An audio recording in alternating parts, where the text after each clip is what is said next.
Ako si Arturo at kasama ko ang aking pinakamamahal na si Clara sa loob ng 50 taon. Ang aming kwento ay nagsimula sa isang maliit na baryo kung saan ang mga kabataan ay nag-iisip ng mga pangarap at pag-ibig na tila walang hanggan.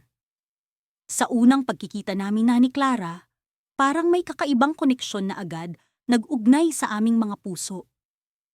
Hindi ko maipaliwanag kung bakit, pero ang kanyang mga mata ay tila naglalaman ng mga lihim ng mga nakalipas na panahon. Lumipas ang mga taon at kami ay nagpatuloy sa aming paglalakbay. Ang mundo ay nagbago, ngunit ang aming pagmamahalan ay tila hindi naglaho. Sa bawat hamon, sa bawat sakit, kami ay magkasamang humarap. Ngunit sa aming ika-50 anibersaryo, may isang bagay na bumabalot sa aking isipan, isang bagay na matagal ko nang tinatanong sa sarili ko. Ano nga ba ang tunay na dahilan kung bakit kami nagtagal ng ganito? Sa araw ng aming muling pag-iisang dibdib, tila bumalik kami sa simula. Ang mga bulaklak na nagkalat sa paligid, ang musika na bumabalot sa hangin, lahat ay parang kahapon lang. Ngunit sa gitna ng kasiyahan, may mga mata na tila nagmamasid sa amin, mga taong tila alam ang mga nakatagong lihim ng aming relasyon. Si Clara, sa kanyang puting damit na bumabalot sa kanyang matandang katawan, ay tila may hindi sinasabi. May mga pagkakataon na nahuhuli ko siyang nakatingin sa akin, na para bang may gustong iparating. Ngunit sa kabila ng lahat, ang kanyang ngiti ay nananatiling tila walang kapantay na pag-asa at pag-ibig. Sa gitna ng selebrasyon, lumapit sa amin ang isa sa aming mga kaibigan na si Ramon. Isa siyang matalik na kaibigan na naging saksi sa maraming yugto ng aming buhay. Ngunit sa pagkakataong ito, may kakaiba sa kanyang mga mata, isang tanong na tila bumabalot sa kanyang isipan. Arturo, Clara, sambit ni Ramon. May isang bagay na matagal ko nang nais itanong sa inyo. Alam ko na ang pag-ibig nyo ay walang hanggan, pero may isang pagkakataon ba sa inyong buhay na naisip nyo na baka hindi kayo para sa isa't isa? Napatingin ako kay Clara, at sa kanyang mga mata ay nakita ko ang isang bagay na hindi ko inaasahan. Isang lihim na tila nagkukubli sa likod ng kanyang mga ngiti. Ano nga ba ang mga pinakatatago niyang nararamdaman? Ano ang mga hindi ko alam na parte ng kanyang buhay? Habang nagpatuloy ang gabi, ang mga tanong ni Ramon ay nagpatuloy sa pag-ikot sa aking isipan. Sa kabila ng saya at ligaya, may isang bahagi sa akin na nagtataka kung ano nga ba ang tunay na kwento sa likod ng aming pagmamahalan. Sa gitna ng mga bulaklak at musika, isang misteryo ang bumabalot sa aming selebrasyon. Nasaan ang katotohanan? Ano ang mga lihim na bumabalot sa aming 50 taon ng pagsasama? Sa kabila ng lahat, may isang bagay na nagpapaalala sa akin na kahit gaano pa karaming taon ang lumipas, ang tunay na pag-ibig ay hindi kailanman nagbabago. Ngunit sa gabing ito, ang tanong na bumabalot sa aking isipan ay hindi maalis. Ano nga ba ang tunay na nangyari sa amin? Sa pagdiriwang ng aming ika-50 anibersaryo, ang mga tanong at lihim na ito ay patuloy na bumabalot sa aking isipan. Ang mga mata ni Clara ay tila may mga kwento na nais iparating, ngunit hindi ko alam kung sapat na ba ang aking tapang para malaman ang katotohanan. Sa gitna ng kasiyahan, may isang bagay na nagbabadyang magbago sa aming buhay.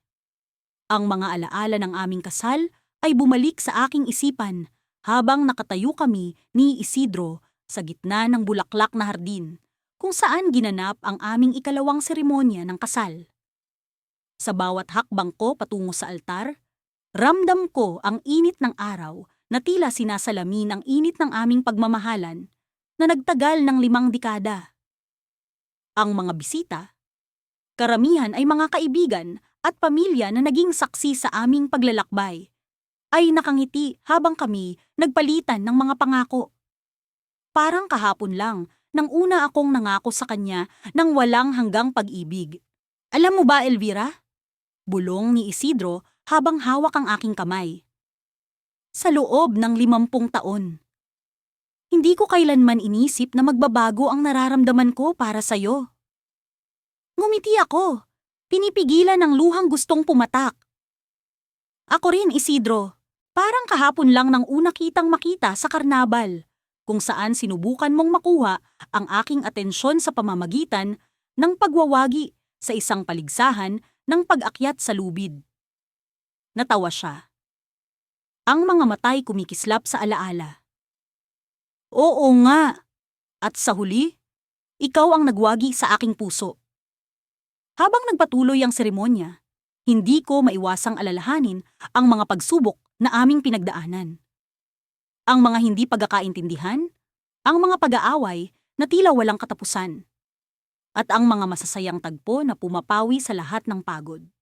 Sa bawat taon na lumilipas, natutunan naming patawarin ang isa't isa, mas kilalanin ang aming mga kahinaan, at palakasin ang aming pagkakaunawaan. Pagkatapos ng seremonya, nagkaroon kami ng maliit na salusalo sa ilalim ng lilim ng mga puno. Ang mga apo namin ay masayang nagtatakbuhan sa paligid, habang ang mga anak namin ay abala sa pakikipagkwentuhan sa mga bisita. Ang lahat ay tila perpekto, ngunit may isang bagay na bumabagabag sa akin. Habang naglalakad ako papunta sa sinaunang puno na palaging nagsilbing saksi sa aming mga tagpo ng pagmamahalan, napansin ko ang isang lumang kahon na nakatago sa ilalim ng mga tuyong dahon. Nang buksan ko ito, nakita ko ang mga lumang liham na isinulat ni Isidro noong kami nagkakaayos pa lamang.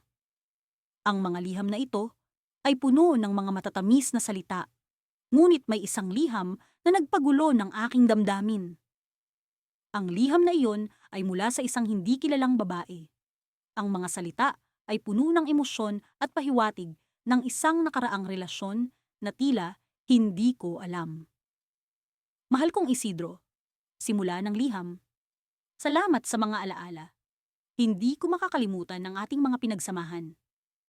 Natigilan ako, hindi makapaniwala sa aking nabasa. Sino ang babaeng ito? At bakit may liham na ganito? Ang damdamin ng pagtataksil ay unti-unting lumukob sa akin. Ngunit hindi ko nais guluhin ang kasayahan ng aming espesyal na araw. Nagpasyang itago muna ang liham. Bumalik ako sa salusalo na tila walang nangyari. Ngunit sa loob ko, may mga katanungan na naglalaro sa aking isipan. Habang iniisip ko ang mga posibilidad, hindi ko maiwasang tingnan si Isidro na masayang nakikipag-usap sa mga bisita. Ang kanyang mga ngiti ay tunay, ngunit ano nga ba ang lihim na itinatago niya? Sa hapon, habang nagkakatuwaan ang lahat at abala sa mga laro, nagkaroon kami ng pagkakataon ni Isidro na mag-usap ng masinsinan.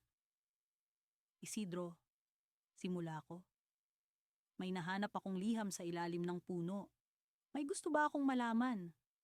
Nagbago ang ekspresyon ng kanyang mukha, tila nagulat at nag-aalala. Anong liham, Elvira? Inabot ko sa kanya ang liham, at habang binabasa niya ito, kitang-kita ko ang pag-aalala sa kanyang mga mata.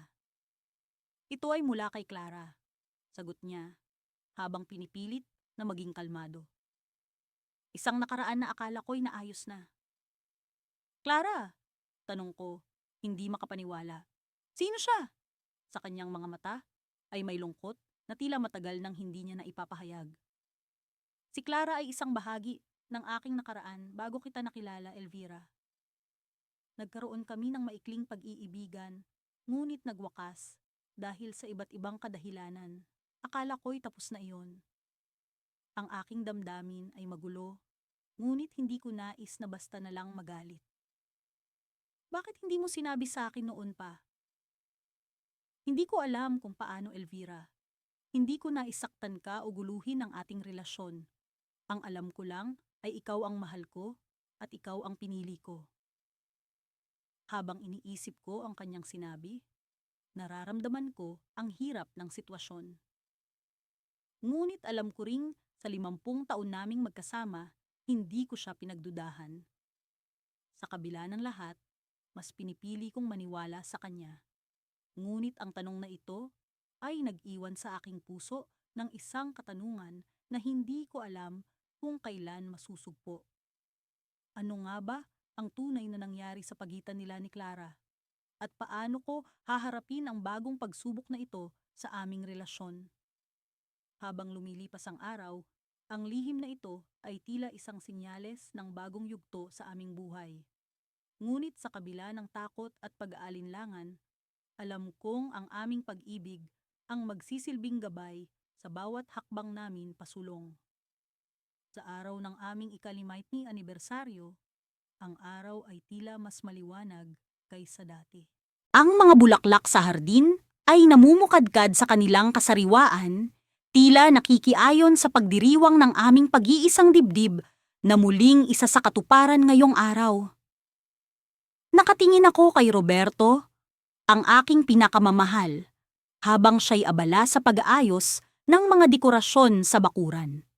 Katulad ng dati, ang kanyang mga mata ay puno ng sigla, at ang mga ngiti sa kanyang labi ay nagbibigay sa akin ng kasiguraduhan na ang aming pag-ibig ay patuloy na lumalalim sa paglipas ng panahon. Hindi ko akalain na dumating tayo sa puntong ito, mahal ko. Wika ko habang hinahaplos ko ang kanyang balikat. Parang kahapon lang nang una kitang makita sa plaza. Ngumiti si Roberto. Ang kanyang mga mata ay nagliliwanag sa pag-alala.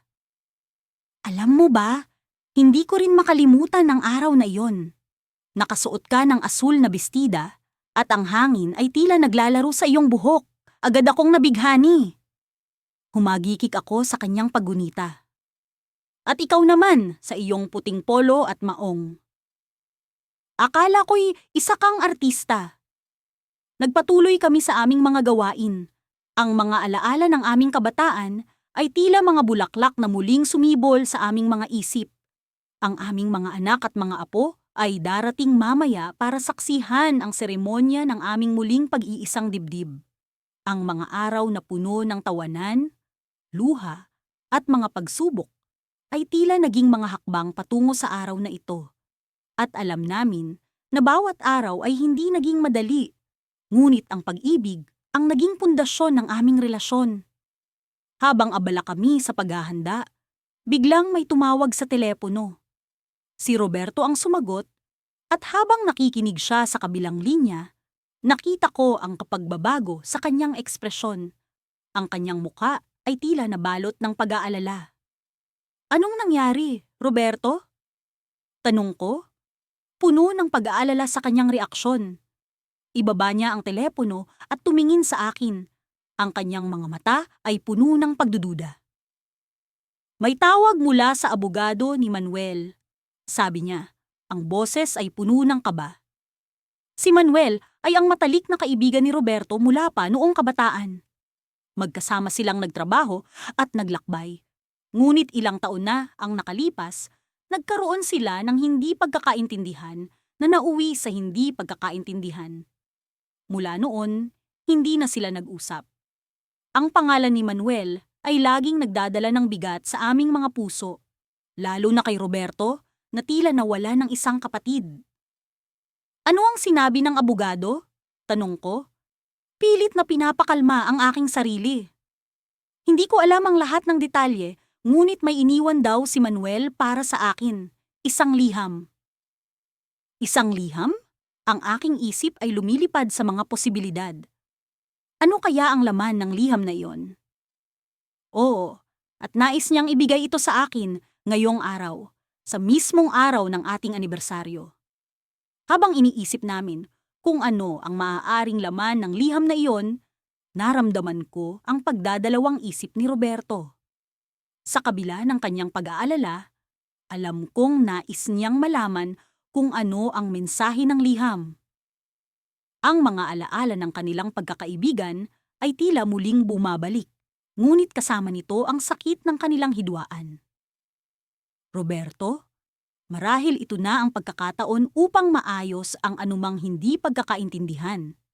Sabi ko, umaasang ang liham ay magdudulot ng kapayapaan. Hinawakan ni Roberto ang aking kamay. Oo, pero natatakot akong malaman kung anong nakasulat roon. Baka ito'y magdala ng mas maraming sakit kaysa sa kapanatagan. Habang nag-uusap kami, dumating ang abogado ni Manuel. Nakasuot siya ng itim na Amerikana. Ang kanyang ekspresyon ay seryoso. Inabot niya kay Roberto ang isang sobre. Ito ang iniwan ni Manuel para sa iyo, sabi niya. Ang kanyang boses ay puno ng pagpapahalaga. Nagsimulang bumukas si Roberto ng sobre. Ang kanyang mga kamay ay bahagyang nanginginig. Habang binabasa niya ang liham, nakita kong nagbago ang kanyang ekspresyon. Mula sa pag-aalala, naging tila may pag-unawa. Ang kanyang mga mata ay naging malalim, puno ng damdamin na tila umaapaw. Anong nakasulat, Roberto? Tanong ko. Ang aking puso ay puno ng kaba. Tumitig siya sa akin. Ang kanyang mga mata ay puno ng luha. Manuel, siya'y nagpaalam na. At sa kanyang liham, naroon ang isang paghingi ng tawad. Sinabi niyang mahal niya ako bilang kapatid at nais niyang magpatuloy ako sa buhay nang walang sama ng loob. Ang mga salita ni Roberto ay nagdulot ng matinding damdamin sa akin. Sa kabila ng sakit ng pagkawala, naroon ang kapanatagan na kahit sa huli, ang pag-ibig at pagkakaibigan ay nanaig. Pero hindi ito ang tunay na twist. Sa dulo ng liham, may nakapaloob na huling habilin ni Manuel.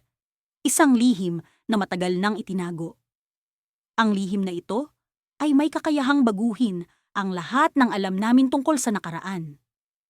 Ang lihim na ito ay naglalaman ng isang pangalan, isang tao mula sa aming nakaraan na hindi namin inaasahang babalik. Habang iniisip namin kung ano ang susunod na hakbang, narinig namin ang pagdating ng mga bisita. Ang aming mga anak at mga apo ay dumating na, dala ang saya at pagmamahal. Pero sa likod ng aming pagdiriwang, ang mga anino ng nakaraan ay patuloy na sumusubaybay. Naghihintay ng tamang oras upang muling ipakita ang kanilang sarili. Sa gitna ng kasiyahan at pagmamahalan, isa lang ang sigurado. Ang aming kwento ay hindi pa rito nagtatapos. Humigit kumulang 3 buwan na lamang bago ang ika-50 anibersaryo ng aming kasal. Ako si Manuel at ang aking mahal na asawa ay si Elena.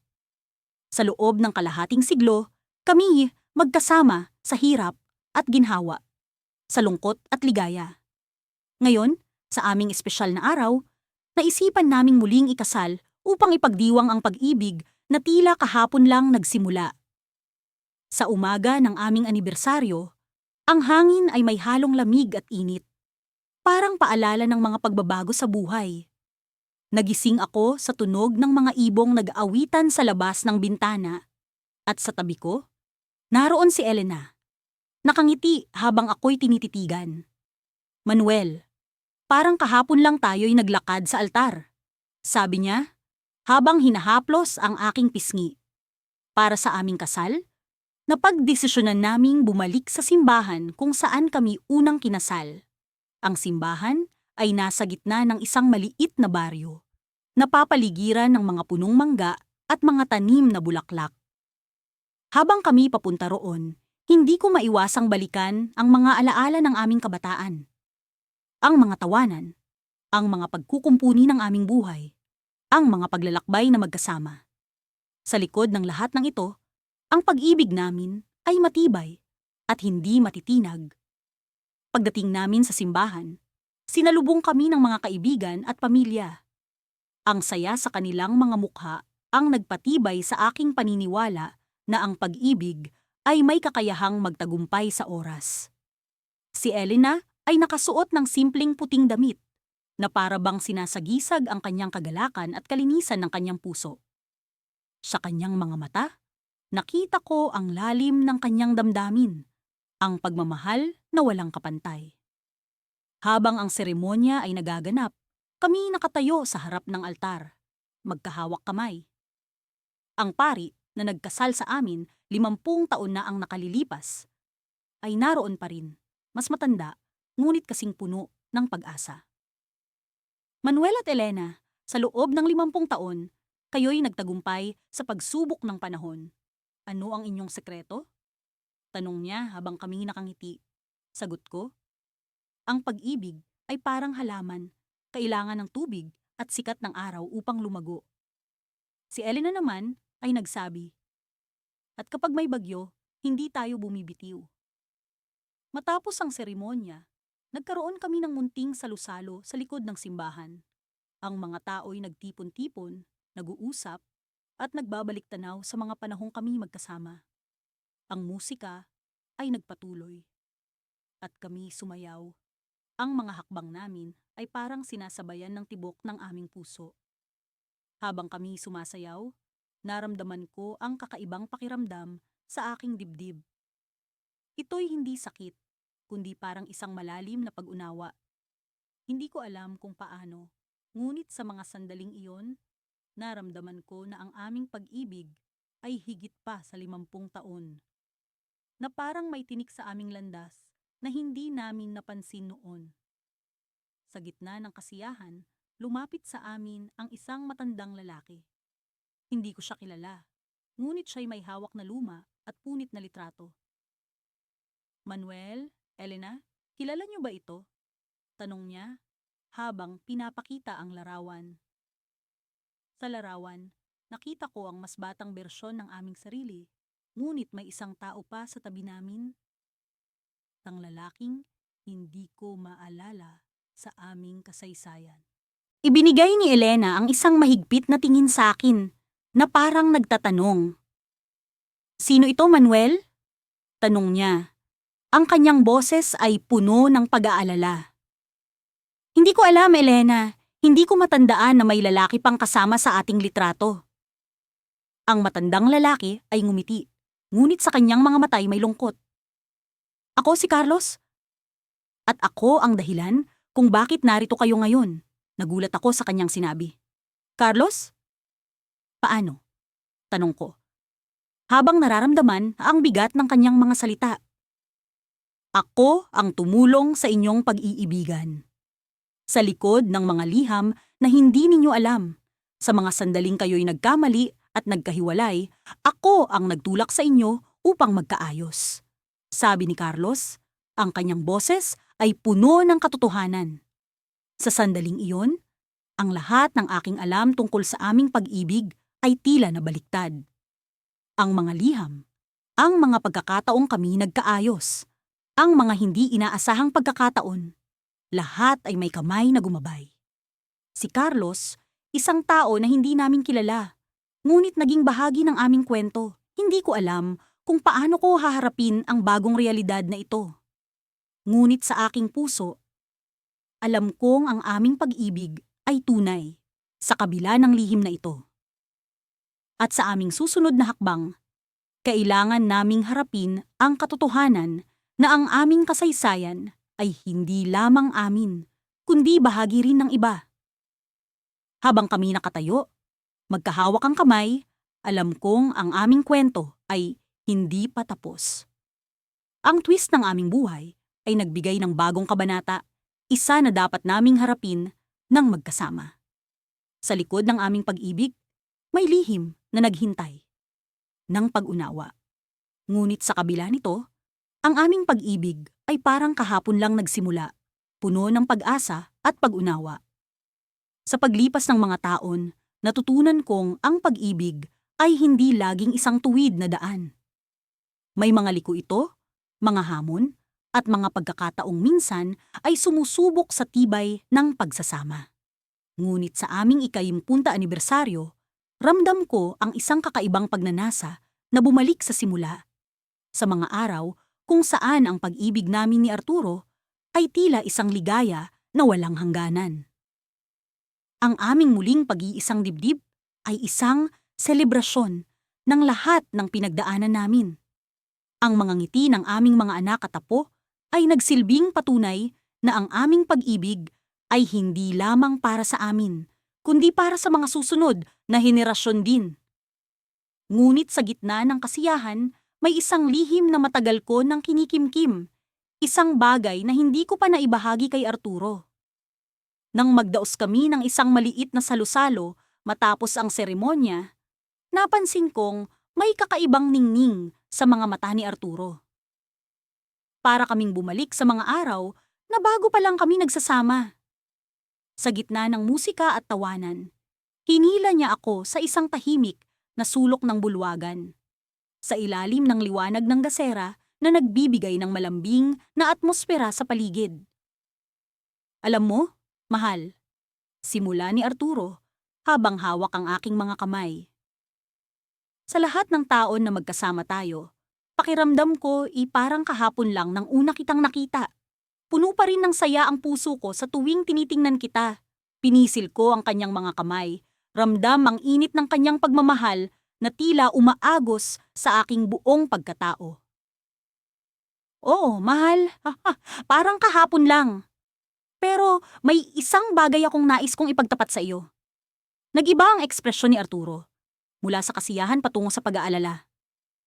Ano yun, mahal? May problema ba? Huminga ako ng malalim. Ramdam ang bigat ng mga salitang matagal ko nang nais bitawan.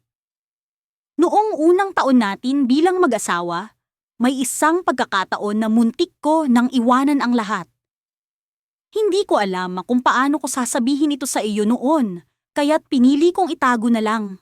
Nakita kong kumunot ang kanyang noo, ngunit sa halip na galit, nakita ko ang pag-unawa sa kanyang mga mata. Bakit, mahal? Ano ang nangyari? May isang alok na trabaho sa ibang bansa na dumating. Isang oportunidad na matagal ko nang inaasam. Ngunit natakot ako sa ideya na iwan ka at ang lahat ng meron tayo. Kaya't pinili kong manatili. Hindi rin ako sigurado kung paano kita haharapin kung sakaling tinanggap ko ang alok na iyon. Tahimik siyang nakinig habang unti-unting bumabalik sa alaala ang mga araw na iyon. Mahal, sa lahat ng taon na magkasama tayo, hindi ko inakalang may ganitong bahagi ng kwento natin. Pero, alam mo ba, may isang bagay din akong nais ipagtapat. Napatingin ako sa kanya, puno ng pagtataka. Ano iyon? Sa parehong panahon, may isang pagkakataon na muntik na kitang iwan. Hindi dahil sa kulang ang pagmamahal ko, kundi dahil sa takot. Takot na hindi ko maibigay ang mga pangarap mo. Sa tuwing tinitingnan kita noon, iniisip ko kung sapat ba ang lahat ng ito para sa iyo. Nagulat ako sa kanyang pagtatapat. Hindi ko inakalang may ganitong hinanakit siya noon. Ngunit sa halip na magalit, naramdaman ko ang pag-unawa. Mahal, sa kabila ng lahat, pinili natin ang isa't isa. At sa palagay ko, iyon ang pinakamahalagang desisyon na nagawa natin. Ngumiti si Arturo at sa kanyang mga matay nakita ko ang isang panibagong pag-asa. Tama ka, mahal. Sa paglipas ng mga taon, natutunan ko na ang pag-ibig ay hindi perpekto, ngunit ito ang gumagawa sa atin ng buo. Habang nag-uusap kami, naramdaman ko ang paglabas ng isang malalim na buntong hininga, na tila nagpapalaya sa akin mula sa bigat ng mga lihim na yon. Ngunit sa kabila ng aming mga pagtatapat, nararamdaman ko pa rin na may isang bagay na hindi ko mawari, isang bagay na tila bumabalot sa aming paligid. Habang papalapit ang gabi at unti-unting nagpaalam ang mga bisita, naramdaman ko ang kakaibang lamig sa hangin. Sa labas ng bulwagan, habang kami naglalakad pabalik sa aming tahanan, bigla kong napansin ang isang kakaibang anino sa likod ng puno. Tila may nakamasid sa amin. Mahal, nararamdaman mo rin ba iyon? Tanong ni Arturo. Habang tumigil kami sa aming paglalakad. Tumango ako, ramdam ang pagtaas ng balahibo sa aking mga braso. Oo, parang may kung ano sa paligid. Sa paglingon namin, isang matandang lalaki ang lumapit. May daladalang lumang sobre. Maaari ko ba kayong makausap? Tanong niya habang iniaabot ang sobre. Napatingin kami ni Arturo sa isa't isa, puno ng pagtataka. Ang mga lihim na matagal naming itinago ay tila may kasamang lihim na hindi namin inaasahan. Sa pagbukas ng sobre, nakita namin ang isang lumang larawan, isang larawan ng isang batang magkasintahan na tila may koneksyon sa amin. Ang tanong na bumabalot sa aming isipan, sino ang matandang lalaki? At ano ang koneksyon niya sa larawan? Sa gitna ng aming pagdiriwang, isang bagong kabanata ang nagbukas, puno ng misteryo at pagnanasa na tuklasin ang nakaraan. Madalas kong napapansin ang mga bagay na tila nagbabago sa aming tahanan. Ang mga pang-araw-araw na gawain ay bumagal, at ang aming mga tahimik na usapan sa umaga ay tila napupuno ng mga alaala ng kahapon. Sa aming ika-15 anibersaryo, napagkasunduan naming muling magpakasal. Isang hakbang na nagbigay sa amin ng panibagong simula, ngunit hindi ko naiwasang mangamba sa unti-unting pag-iba ng ating kalakaran. Sa umaga ng aming muling pag-iisang dibdib, isang kakaibang pakiramdam ang bumalot sa akin. Habang nag-aayos si Emilio ng kanyang kurbata, nakita ko ang mga mumunting pag-aalala sa kanyang mata. Hindi ko ito pinansin. Sinikap kong hindi ito pansinin. Ngunit sa likod ng aking isipan, may isang boses na pabulong nagsasabi na may mahalaga akong dapat malaman. "Mahal, handa ka na ba?" tanong ni Emilio habang inaayos niya ang aking belo. Ang kanyang mga mata ay puno ng pag-ibig, ngunit may bahid ng pag-aalala na hindi ko mawari. "Oo, Emilio, handa na ako," sagot ko. Pilit na binabaliwala ang aking nararamdaman. Ngunit sa kabila ng aking pagsisikap na maging masaya, hindi ko maiwasang isipin kung ano ang bumabagabag sa kanya. Bakit tila may tinatago siya? Sa pagdating namin sa simbahan, ang mga bulaklak ay nakapalamuti sa mga dingding, at ang mga tao ay nagtipon upang saksi ang aming pangalawang pag-iisang dibdib. Sa gitna ng kasayahan, ang aking puso ay tila naninikip. May isang bagay na hindi tama, at ito'y lalong lumalakas habang lumalapit ang oras ng seremonya. Habang naglalakad kami sa altar, ang kanyang kamay ay mahigpit na kumapit sa akin. Tila ba ayaw niya akong pakawalan. Ang bawat hakbang ay parang mabigat, puno ng hindi maipaliwanag na tensyon. Nang kami nakatayo na sa harap ng altar, ang pare ay nagtanong sa amin ng mga pangkaraniwang katanungan para sa seremonya. "Emilio, tinatanggap mo ba si Gloria bilang iyong asawa? Sa hirap at ginhawa, sa sakit at kalusugan, hanggang sa dulo ng iyong buhay?" tanong ng pare. Ang kanyang tinig ay puno ng pag-asa. Napahinga si Emilio ng malalim, tila nagdadalawang isip. Ang kanyang mga mata ay naglakbay patungo sa akin, puno ng emosyon, bago siya nagpatuloy. "Oo, tinatanggap ko siya," sagot niya, ngunit may kakaibang panginginig sa kanyang tinig. Pagkatapos nito, sinundan ko ang aking mga pangako, ngunit ang kanyang sagot ay nag-iwan ng marka sa akin. Ang seremonya ay nagpatuloy, ngunit ang aking isipan ay hindi mapakali. Ano ang bumabagabag kay Emilio? Sa pagtapos ng seremonya, kami ay naglakad palabas ng simbahan. Ang mga tao ay nag-uumapaw sa pagbati. Ngunit sa kabila ng kasayahan, ang aking puso ay puno ng pag-aalala. Sa pagbalik namin sa aming tahanan, hindi ko na napigilan ang aking sarili. "Emilio, may nangyayari ba?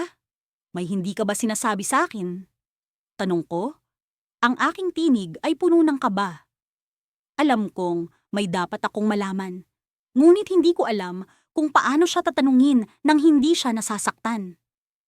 Saglit na nanahimik si Emilio bago siya tumingin sa akin na may malalim na hikbi.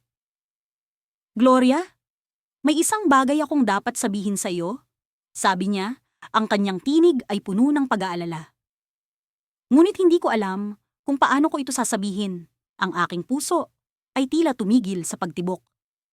Ano ang ibig sabihin? Anong hindi nito? Ano ang tinatago ni Emilio sa akin?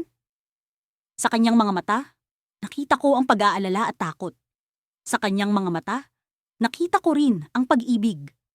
Ngunit sa likod nito, may isang lihim na nag-aantay na mabunyag, isang katotohanan na maaaring makapagpabago sa lahat. Ano ang maaaring itinatago ng aking minamahal sa loob ng maraming taon? Sa kabila ng takot, alam kong kailangan kong marinig ang kanyang sasabihin. Sa kabila ng pag-aalala, hindi ko siya bibitiwan. Dahil sa kabila ng lahat, siya ang aking Emilio, ang aking pag-ibig sa loob ng 50 taon. Ngunit ano ang lihim na ito? Ano ang dapat kong malaman? At sa isang iglap, alam ko na ang aming kwento ay hindi patapos. Ang aming kwento ay patuloy na isusulat. Ngunit ang kabanatang ito ay puno ng misteryo, isang misteryo na handa kong tuklasin kasama siya. Sa pag-aantay ng kanyang mga salita, ang aking puso ay puno ng pag-asa at takot. Ngunit alam kong ang aming pag-ibig ay magtatagumpay sa anumang pagsubok. Sa dulo ng araw na iyon, sa gitna ng aming tahanan, ang kanyang mga salita ay nagbigay liwanag sa aking mga tanong. Ngunit ang kanyang lihim ay isang pagsubok na hindi ko inaasahan. Sa kabila ng aming pag-iisang dibdib, ang aming kwento ay patuloy na maglalakbay. Isang paglalakbay na puno ng mga tanong at sagot, ng pag-ibig at pag-aalala. Ngunit sa kabila ng lahat, ang aming pag-ibig ay mananatiling matatag, magpakailanman. Ang sikat ng araw ay tila mga gintong sinulid na bumubuhol sa nakaraan at kasalukuyan, habang kami ni Lolo Ben ay naglalakad sa hardin na punong-puno ng mga rosas at silahis. Ang bawat hakbang ay tila musika sa aking pandinig, isang simponya ng mga alaala na hindi ko akalaing magiging kasing mahalaga sa araw na ito. 50 taon na ang lumipas, ngunit ang init ng kanyang kamay sa aking palad ay hindi nagbago. Parang kahapon lang nang kami naglakbay sa parehong hardin na ito, puno ng mga pangarap at pag-asa. Alam mo, Lola Mila, bungad ni Ben habang tinatanaw ang mga bulaklak na pumapalibot sa amin. Hindi ko akalain na darating tayo sa araw na ito. Parang kahapon lang nang una kitang makita sa paaralan, suot ang iyong pulang damit at agad na nabighani. Sino ang mag-aakala na ang batang iyon ay magiging katuwang ko sa buhay? Napangiti ako. Ngunit ang puso ko'y may nararamdamang kakaiba. Sa likod ng mga ngiting iyon, may lihim na kumakatok, isang alaala na matagal ko nang ikinubli. Natutunan kong ang buhay ay puno ng mga twist at sorpresa. Ngunit sa araw na ito, ang isang bahagi ng nakaraan ay tila nais na muling bumalik. Habang patuloy kaming naglalakad, biglang bumungad si Marjorie, ang aming matalik na kaibigan. "Naku, ang ganda-ganda ng araw na ito para sa inyong espesyal na okasyon!" Bati niya, dala ang kanyang kamera. "Kailangan kong kumuha ng litrato para sa inyong ika-pinpoint anibersaryo. Napaka-espesyal nito." Tumawa si Ben. Ngunit ako'y nag-aalala. Si Marjorie ay isa sa mga taong pinakamalapit sa amin. Ngunit siya rin ang may dala ng alaala na matagal ko nang kinalimutan. Kami naupo sa ilalim ng malaking puno, habang si Marjorie ay patuloy na kumukuha ng mga litrato. Ang bawat klik ng kamera ay tila isang pag-uwi sa nakaraan, isang pagbalik sa mga alaala na hindi ko akalaing muling mabubuhay. "Ben," sabi ni Marjorie, "naalala mo ba noong tayo'y nagpunta sa ilog noong kabataan natin? Parang kahapon lang din iyon, hindi ba?" Tumango si Ben, ngunit ako'y nagulat. Ang ilog na iyon ay hindi lamang basta alaala. Ito'y may dala ng isang lihim na hindi ko kailanman inaasahang magbabalik. Ako'y natigilan at biglang bumalik sa akin ang mga pangyayari noong kami nasa ilog. Ang tawanan, ang mga bulungan, at ang isang pangako na hindi natupad. Habang si Ben ay patuloy na nagkukwento, ang isip ko'y lumilipad sa nakaraan. Ano ang ginawa ni Marjorie? Bakit tila may sinasabi siya sa kanyang mga mata na hindi niya binibigkas? Ang isang bahagi ng aking puso ay nagsimulang magtanong. At ang katanungan ay nagiging mas malinaw sa bawat segundo. Ben, sabay hawak ko sa kanyang kamay. May kailangan tayong pag-usapan.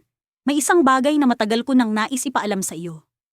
Nagulat siya, ngunit sa kanyang mga mata ay naroon ang tiwala. Ano iyon, Mila? Bago ko pa man masabi ang unang salita, biglang dumating si Miguel, ang aming apo. Lola! Halika na! Magsisimula na ang seremonya! Tawag niya, puno ng kasiyahan sa kanyang boses. Napatingin ako kay Ben at sa sandaling iyon, napagtanto kong ang pagkakataon ay hindi ngayon. Ngunit sa parehong sandali, naramdaman ko ang bigat ng mga salita na hindi ko pa nasasabi. Ang seremonya ay nagsimula, ang musika ay nagpatugtog, at ang mga bisita ay nagsimulang pumalibot sa amin. Sa gitna ng kasiyahan, ang puso ko'y bumigat. Sa kabila ng lahat ng ito, may isang lihim na hindi ko alam kung paano ipapahayag. At sa likod ng lahat ng ngiti, isang katanungan ang bumabalik. Ano nga ba ang nangyari sa ilog? Ano ang dapat kong gawin upang maipahayag ang isang bahagi ng nakaraan na matagal ko nang ikinubli? Habang kami naglalakad patungo sa altar, ang mundo'y tila bumagal. Sa kabila ng kasiyahan, naroon ang pag-aalala. Ang lihim na ito ay hindi lamang basta alaala. Ito'y isang katotohanan na nag-aantay na marinig. Sa pagkilos ng oras, sa bawat hakbang patungo sa altar, alam kong darating ang sandali kung kailan ang lahat ng ito'y kailangang harapin. Ngunit sa araw na ito, ito'y hindi pa. Ngunit ang katanungan ay nananatili. Ano nga ba ang nangyari sa ilog? At paano ko maiuwi ang katotohanan sa kasalukuyan? Hindi ko alam kung kailan, ngunit alam kong darating ang tamang panahon. Ngunit sa ngayon, ang lihim ay nananatiling lihim, naghihintay ng tamang sandali upang muling mabuhay sa kasalukuyan. Sa bawat umaga na sumisikat ang araw, tila mas nagiging makulay ang aming mundo. Ngunit sa araw na ito, may kakaibang init ang sikat ng araw na bumabalot sa paligid. Parang may nais itong ipahiwatig. Habang naglalakad kami ni Helen sa hardin, hawak kamay at magkasabay na pinagmamasdan ang mga bulaklak na nag-uumpisang mamukadkad. Naalala ko ang unang araw na nagkita kami. Parang kahapon lang, sa isang maliit na tindahan ng kape sa kanto ng bayan kung saan nagsimula ang lahat. Ngunit ngayon, 50 taon na ang lumipas at kami ay muling nag-iisang dibdib sa harap ng aming mga anak, apo at mga kaibigan. Alam mo, Helen, sabi ko, habang huminto kami sa ilalim ng puno ng mangga. Parang kahapon lang nang una tayong nagkatagpo. Hindi ko pa rin makakalimutan kung paano mo pinangiti ang araw ko sa simpleng pag-abot ng tasa ng kape. Ngumiti si Helen. Ang kanyang mga mata ay kumikinang ng may kaligayahan. Ngunit may kung anong bahagyang pag-aalala sa likod ng mga ngiting iyon. Oo, parang kahapon lang talaga. Hanggang ngayon, hindi ko maipaliwanag kung paano natin nalagpasan ang lahat ng pagsubok. Tumawa ako, isang halakhak na puno ng pagmamahal at alaala. Siguro dahil matigas ang ulo natin pareho. Walang sumuko kahit gaano kahirap. Nagpatuloy kami sa paglalakad at ramdam ko ang kakaibang tibok ng puso sa bawat hakbang. Nakaramdam ako ng konting kaba. Bakit nga ba? Sa kabila ng lahat ng kaligayahan na dala ng selebrasyon ng aming anibersaryo, may kung anong bumabagabag sa aking isipan. Nang bumalik kami sa bahay, agad kaming sinalubong ng aming mga apo. Ang kanilang masasayang muka ay tila musika sa aming pandinig. Ngunit hindi ko pa rin maiwasang mapansin ang pag-aalala sa mukha ni Helen. Sa puntong iyon, alam kong may kailangan kaming pag-usapan, ngunit hindi ko alam paano sisimulan. Habang nagtitipon ang lahat sa sala para sa munting salusalo, kinuha ko ang pagkakataon upang makausap si Helen ng sarilinan. Hinila ko siya palabas ng bahay papunta sa maliit na balkonahe na tanaw ang kabuuan ng hardin. Helen, may bumabagabag ba sa iyo? Napansin ko kanina pa na parang may iniisip ka. Tanong ko, puno ng pag-aalala. Tumingin siya sa akin. Ang kanyang mga mata ay puno ng emosyon. Edward, may kailangan akong sabihin sa iyo. Hindi ko alam kung paano ko sisimulan. Naramdaman ko ang bigat ng kanyang mga salita. Muli kong hinawakan ang kanyang kamay. Pinipilit iparamdam sa kanya na anuman ang kanyang sasabihin, nandito ako, handang makinig. Helen, anuman yan? Nandito ako! Huminga siya ng malalim. At sa paglabas ng kanyang hininga, tila may kasama itong mga alaala at hinanakit. Edward, natatakot ako. Natatakot ako sa ideya na ang bawat araw ay maaaring maging huli na para sa atin. Sa mga sandaling iyon, ang mundo ay tila huminto. Ang kanyang mga salita ay tila mga karayom na tumusok sa aking puso. Alam ko ang kahulugan nito. Sa aming edad, bawat araw ay mahalaga, bawat oras ay isang regalo. Ngunit sa likod ng kanyang takot, nararamdaman ko ang kanyang pagmamahal, ang kanyang pag-asam na ang aming kwento ay magpatuloy, na parang kahapon lang. Helen, hindi ko alam kung ano ang mangyayari bukas, pero alam ko na sa bawat araw na kasama kita, wala akong pinagsisisihan. Anuman ang mangyari, hindi kita iiwan. Ngumiti siya, isang ngiti na puno ng pag-asa. Ngunit sa likod ng ngiting iyon, nararamdaman ko ang isang bagay na hindi pa niya sinasabi. Parang may nakatagong lihim na mahirap ibunyag. Sa mga sandaling iyon, biglang narinig namin ang tunog ng isang sasakyang paparating. Bumalik kami sa loob ng bahay at nakita namin ang aming anak si David, na mukhang may dalang balita. Ang kanyang mukha ay puno ng emosyon. Tila mayroong mahalagang bagay na nais niyang sabihin. Dad, Mom. Simula ni David. At sa kanyang mga mata, ay nakita ko ang pag-aalala at pagmamahal. May kailangan kayong malaman. At sa mga sandaling iyon, alam ko na ang susunod na sasabihin ni David ay magbabago sa lahat. Sa likod ng kanyang mga salita, nararamdaman ko ang bigat ng isang desisyon, isang pagpipilian na maaaring baguhin ang takbo ng aming buhay. Ano kaya ang balitang dala ni David? Sa bawat pagtibok ng aking puso, nararamdaman ko ang pag-aasam at takot sa kung ano ang susunod na mangyayari. Ngunit sa kabila ng lahat, alam ko na ang aming pagmamahalan ay palaging magiging sapat upang harapin ang anumang pagsubok na darating. Sa aming ika-50 anibersaryo, tila ang bawat hakbang namin patungo sa simbahan ay puno ng mga alaala. Taas noo kaming naglalakad ni Elena na parang mga batang bagong kasal, kahit na ang aming buhok ay kulay abo na at ang mga hakbang ay hindi na kasing bilis ng dati. Sa kabila ng lahat, ang damdamin ay kapareho pa rin ng unang pagkakataon. Naaalala pa rin namin ang aming unang kasal. Isang simpleng seremonya sa isang maliit na kapilya kung saan ang pangako namin sa isa't isa ay ang maging kasama sa hirap at ginhawa. Ngayon, sa mas malaki at mas marangyang simbahang ito, ang pangako ay muling binibigkas. Ngunit ang kahulugan nito ay mas malalim na.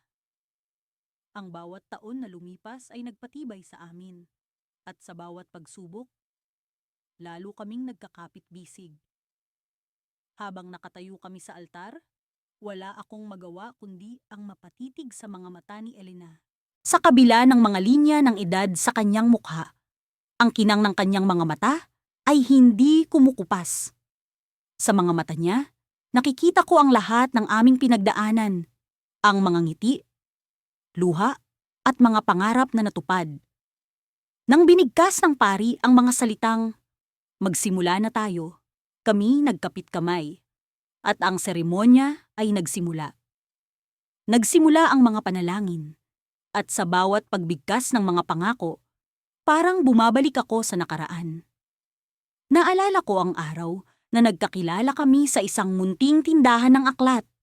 Isang aksidenteng banggaan, isang ngiti, at isang imbitasyon sa kapeng hindi ko makakalimutan.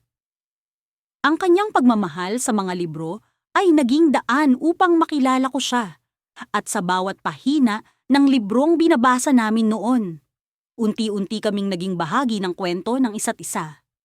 Ngunit sa kabila ng mga magagandang alaala, hindi maikakaila ang mga pagsubok na dumaan. Ang mga pagkakataong kami nagkaroon ng hindi pagkakaintindihan, ang mga umagang puno ng katahimikan, at ang mga gabing puno ng pangamba. Minsan, iniisip ko kung paano namin nalampasan ang lahat ng iyon. Siguro dahil sa bawat pag-aaway, lagi kaming bumabalik sa kung saan kami nagsimula. Sa pagmamahal na walang kapantay. Nang kami nagpalitan ng singsing, naramdaman ko ang bigat ng kasaysayan sa likod nito. Isang simbolo ng 5 dekada ng pagmamahalan. Isang pangako na hindi lamang para sa ngayon, kundi para sa lahat ng bukas na darating pa. Sa bawat pag-ikot ng singsing sa kanyang daliri, tila naririnig ko ang mga bulong ng nakaraan, mga alaala ng mga araw na kami nagkasama, at ang pag-asa para sa hinaharap. Nang matapos ang seremonya, kami naglakad palabas ng simbahan. Ang mga bisitang nakangiti, ang mga bulaklak na nagsisilbing saksi sa aming panibagong simula. Ngunit sa kabila ng lahat ng ito, hindi ko maiwasang maramdaman ang kabang bumabalot sa akin. May isang bagay na hindi ko mawari. Isang bagay na tila nagkukubli sa likod ng mga ngiti at halakhak habang kami naglalakad pa uwi. Napansin ko ang kakaibang kinang sa mga mata ni Elena. Hindi ito ang karaniwang kinang na nakikita ko tuwing siya'y masaya. Ito'y may halong kaba at pag-aalala. Nang tanungin ko siya tungkol dito, nginitian niya lamang ako. Ngunit sa likod ng nangiti na yon, alam kong may nais siyang sabihin. Pagdating namin sa bahay, naupo siya sa tabi ko at nagbigay ng isang liham. Ang liham na ito ay may tatak mula sa isang ospital, isang lugar na hindi ko inaasahan sa araw na ito. Nang buksan ko ang liham, binasa ko ang mga salitang nagbigay ng bagong kahulugan sa aming araw. Isang diagnosis na hindi ko inaasahan, isang pagsubok na hindi ko inakala. Hindi ko alam kung paano ko haharapin ang balitang ito. Ngunit sa kabila ng takot, nang makita ko si Elena, alam kong hindi ako nag-iisa. Sa kanyang mga mata, nakita ko ang lakas at pag-asa. Nang kami nagkapit kamay, alam ko na kahit ano pa man ang mangyari, kami magkasama. Sa aming ika-5 anibersaryo, hindi lamang kami nagpakasal muli, kami muling nangako na hindi bibitiw sa isa't isa. Ngunit sa likod ng pangakong iyon, isang bagong kabanata ang naghihintay, isang kwento na puno ng pagtitiis, pagmamahalan at pag-asa. Ang umaga ng aming ika-50 anibersaryo ay tila isang panaginip. Ang sikat ng araw ay dumampi sa aking mukha at sa unang pagkakataon sa maraming taon, naramdaman kong ang mundo ay tahimik. Si Ernesto, ang aking asawa, ay nakaupo sa gilid ng kama. Hawak ang isang lumang kahon na tila may matagal ng kwento. Nagtaka ako kung bakit tila napakalalim ng iniisip niya. "Maria?" Tawag niya sa akin. Ang tinig niya'y may halong kaba. "May kailangan akong ipakita sa'yo." Nagulat ako. Sa loob ng 5 dekada naming magkasama, bihira akong makakita ng ganitong ekspresyon sa mukha ni Ernesto. Parang may pasanin na matagal na niyang kinikimkim. Tumabi ako sa kanya at hinawakan ang kanyang kamay na may bahagyang panginginig. "Anong laman yan, mahal?" Tanong ko nang may malambing na tono. Pilit pinapakalma ang kakaibang tensyon sa silid.